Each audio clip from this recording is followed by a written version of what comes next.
Today we're going to see Babylon, the great harlot and the mother of harlots. You may have heard about that. We'll talk more about it. Stay tuned. Holy Spirit, come and refresh me. Holy Spirit, come.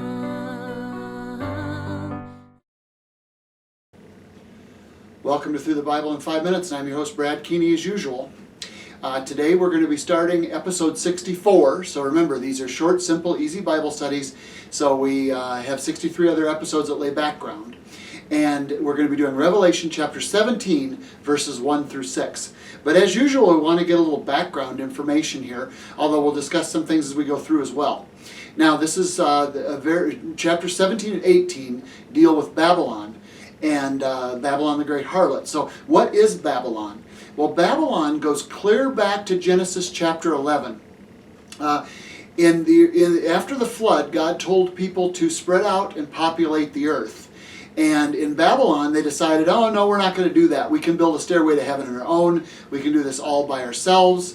And that's the original Babylon that we see. So that references back to that, I believe. Now, there's also going to be talk about harlots. Now, what's the biblical definition of a harlot? Well, interestingly enough, by God's grace, as I've read through the Bible, I've got a chance to put this to the test. And I believe this is correct. When you look at a harlot, it's always someone who said they would worship God or started worshiping God and then turned away from them at some level. There's a couple things that are questionable on that, like Tyre, but it looks like Tyre's king was following God at some level. But basically that's what you see. And when you look at who's called or accused of harlotry through the Bible or prostitution, it's always people like who said they would follow God and then didn't. As a general rule. For example, when you look at the Hittites, Amorites, Perizzites, Jebusites, the ites that were removed from the land early in the Bible, they weren't necessarily accused of harlotry. It was Jerusalem and Israel who said they would follow God and then essentially cheated on Him. Remember in chapter 19 of Revelation, we're going to see that we are actually the bride of Christ.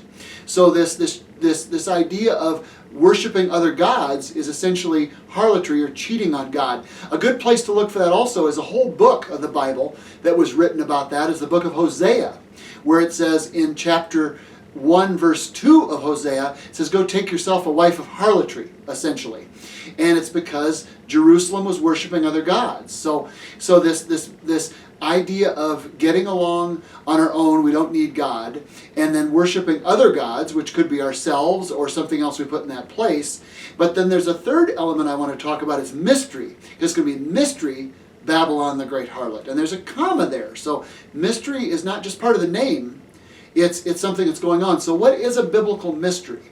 Well, in my opinion, a biblical mystery has two definitions, or two elements, I should say. One of them is it's something that was secret at one point in time and then became revealed. But the second element that you see interesting with mysteries are they're usually, or in my opinion, almost always something that has a spiritual element and a physical element also, or something spiritually being manifested in the physical. So they're kind of together. So that having been discussed, let's go on to our Bible study. Revelation chapter 17, verses 1 through 6. So we'll start with Revelation 17:1. Then one of the seven angels who had the seven bowls came and talked with me, saying to me, come, I will show you the judgment of the great harlot who sits on many waters, with whom the kings of the earth have committed fornication, and the inhabitants of the earth were made drunk with the wine of her fornication. So again, there's this whole world system, this world government, and something else I should mention also. This will be explained in our next episode also, because it actually goes through and explains a lot of these things. I'm trying to mention some of the things that aren't actually explained in their entirety later on.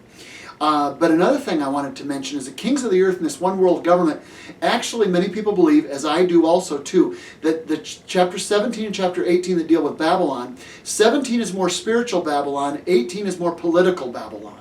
So you have these two chapters on the judgment of Babylon, but that's because there's multiple elements to this Babylonian harlotry. Let's go on to verse 3. So he carried me away in the spirit into the wilderness, and I saw a woman sitting on a scarlet beast, which was full of names of blasphemy, having 7 heads and 10 horns. Before we go on to verse 4, let's look and recognize that this 7 heads and 10 horns situation, this beast, does appear to be the beast of chapter 13 in Revelation.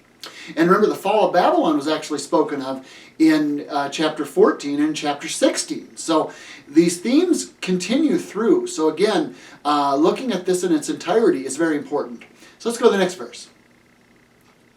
So verse 4 says, "The woman was arrayed in purple and scarlet, and adorned with gold and precious stones and pearls, having in her hand a golden cup full of abominations and the filthiness of her fornication."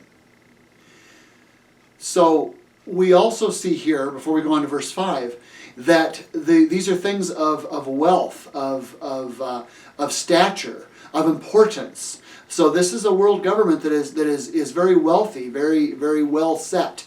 Gold, purple, scarlet yarn, those are all important things. So going into verse 5.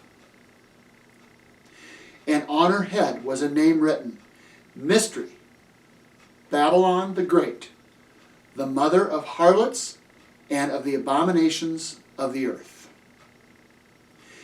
And I saw the woman drunk with the blood of the saints and with the blood of the martyrs of Jesus. And when I saw her, I marveled with great amazement." Yeah, I can see that. This is amazing. But again, remember, we are given over for a time, but Jesus conquers all in the end. And if you put your faith in Christ for salvation, you don't need to worry about these things. Although we're going to go through some tough times, Jesus will make it good in the end. So I want to make sure that you are aware of the gospel. It's in the playlists. And it's not difficult. It's about what Jesus did, not about what we do. What we do is in response to what Jesus did first. So at any rate, if you don't know Jesus, if you don't know for sure where you're going, if you died today, you need to look at that, because there's no more important question. In 100 years from now, that's the only question that's going to matter. God bless. We'll look forward to seeing you in the next episode when we go through some further explanation from the Bible on this in chapter 17. That'll be episode 65. God bless.